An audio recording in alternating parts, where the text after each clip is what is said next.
मैं अक्सर अपने टॉक्स में बोलता हूँ कि कोई भी टेक्नीक जिसको हम निर्धारित कर देते हैं वो मेडिटेशन नहीं होती। तो इससे कई बार ये क्वेश्चन पैदा हमेशा ही ये क्वेश्चन पैदा होता है कि फिर कैसे करें? करना तो है ही कुछ ना। तो what should be the way कि मैं इसको किस तरह से करूँ कि वो हो जाए जो जो करने की कोशिश कर रहे हैं। तो मेडिटेशन एक्चुअली अपने आप में कुछ भी नहीं है। जितने भी दार्शनिक हुए हैं उन्होंने ब्रेन को और लाइफ के इंटरसेक्शन को इस तरह से समझा कि वो बीच में गैप पहचान लेते हैं। तो वहाँ पे खड़े होने का जो हुनर है वो मेडिटेशन है। इसलिए जो भी जिसको हम मास्टर बोल देते हैं या जो भी थोड़ा से ज्ञानी हो जाएं इस वे में, तो वो कुछ ना कुछ टेक्निक बना लेते हैं जिससे वो आपको कुछ ना कुछ उस एहसास का थोड़ा सा फ्लेवर, थोड़ा सा सुगंध दे सकते हैं। तो एक सरल सी टेक्निक मुझे लगता है कि मैं आज शेयर करना चाहता हूँ, वो आपको काम आएगी। बहुत ही खूबसूरत टेक्निक है, लेकिन अगर आप इसको अच्छे से साध लोगे तो सफ़र और भी रंगीन हो जाएगा।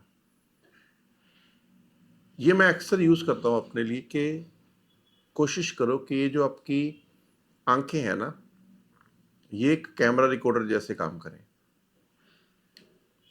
कैमरे का जो जैसे अपना कोई धर्म नहीं होता, जैसे कैमरे का कोई अपना मूड नहीं होता, वो सिर्फ हकीकत को कैप्चर करने की कोशिश करता है। तो डे बाय डे इनको उस तरह से निर्जीव बना लीजिए, यानी कि इसमें वो चेतना ना हो। आंखों में चेतना पीछे होनी चाहिए। आंखों में चेतना का मतलब है कि हम देखते देखते भी उसका कुछ ना कुछ मतलब निकालने लग जाते हैं। तो वो एक समस्या है। आंखों को इस तरह से यूज करो कि वो कैमरे जैसे हैं, और उस कैमरे से आप जीवन की एक डॉक्यूमेंट्री बनाने आए हैं। तो उसमें जो सुन रहे हो, तो जो कैमरा रिकॉर्ड कर रहा है उसमें ऑडियो क्वालिटी ठीक होनी चाहिए। तो सुनो भी थोड़े से गहराई से, देखो भी गहराई से, महसूस भी गहराई से करो। लेकिन उसका कोई उसके ऊपर कोई टाइटल ना दो। डायरेक्टर बनने की कोशिश ना करो उसकी। सिर्फ देखने में ही आनंद है। आपने कभी नोट किया कि आप कभी बहुत खूबसूरत समय अगर आप अपने जीवन में याद करो, आजकल के ज़माने में क्या हम वीडियो बना लेते हैं, स्टोरीज डाल देते हैं इंस्टाग्राम पे, कहीं पे।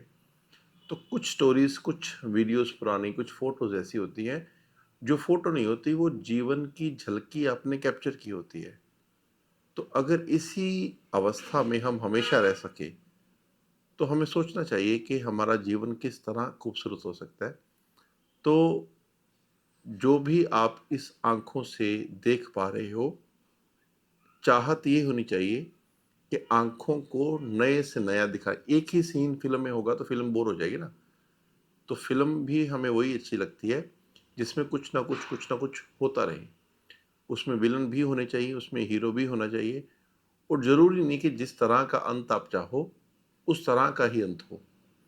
और जिस फ़िल्म का उस तरह का नैरेटिव, अगर आप जो फ़िल्म देख रहे हो, अगर जैसा सोच रहे हो, वो वैसा ही हो ही जा रहा है, तो आप उठ के बाहर आ जाओगे। शायद आप वो फ़िल्म पूरी देखना पसंद ना करो, क्योंकि हमें ज़हनी तौर पर वो चीज़ें पसंद नहीं आती, जो हम सोच सकें और जो हमारे सोचने के मुताबिक हो जाए।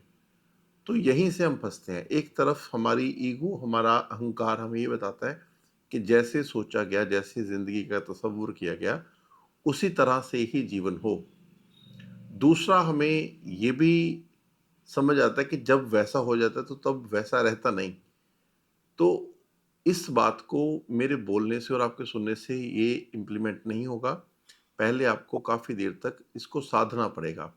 साधने का मतलब होता है आप उसको उसमें परफेक्शन लाओगे कि आँखों को एक अच्छे डीएसएलआर कैमरा जैसे कैसे यूज़ करें। और उससे वो खूबसूरत, जब आप मरने वाले होगे, जिस दिन आप अपने डेथ बेड पे होगे, तो जब आप कैमरे में रिवाइंड देखो, तो चेहरे पे मुस्कान आनी चाहिए, शिकन या उदासी नहीं। धन्यवाद।